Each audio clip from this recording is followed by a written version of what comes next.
शिक्षा मंत्री जगन्नाथ महतो ने कहा है कि झारखंड सरकार नए सिरे से स्थानीय नीति को परिभाषित करेगी। उन्होंने कहा कि इसके लिए एक 3 सदस्यीय टीम बनाई गई है, जिसके आधार पर स्थानीय नीति को नई तरीके से परिभाषित करने पर विचार किया जा रहा है। टीम की रिपोर्ट के आधार पर कैबिनेट में नया प्रस्ताव पारित किया जाएगा। झारखंड में अभी रघुवर दास सरकार के समय में पारित स्थानीय नीति लागू है। उन्होंने कहा कि रघुवर दास सरकार के 1985 के स्थानीय नीति को खत्म नहीं किया जा रहा है, लेकिन उस नीति का कोई आधार नहीं बचा है। 1932 के स्थानीय नीति का आधार सर्वे सेटलमेंट है। भाजपा चाहती है कि 1952 के सेटलमेंट रिपोर्ट को आधार माना जाए, क्योंकि उन्हें वोट देने का अधिकार ही दिख रहा है। झारखंड की नई स्थानीय नीति में बहुत कुछ नया देखने को मिलेगा। कोयला वाले घरों को रोशन तो करते ही हैं, बच्चों का भविष्य भी संवारते हैं।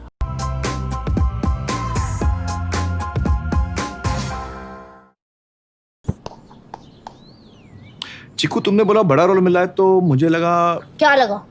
लगा कि सेल्फी तो बनती है। चाचू, मेरा टैलेंट सेल्फी में फिट नहीं होगा। ओह,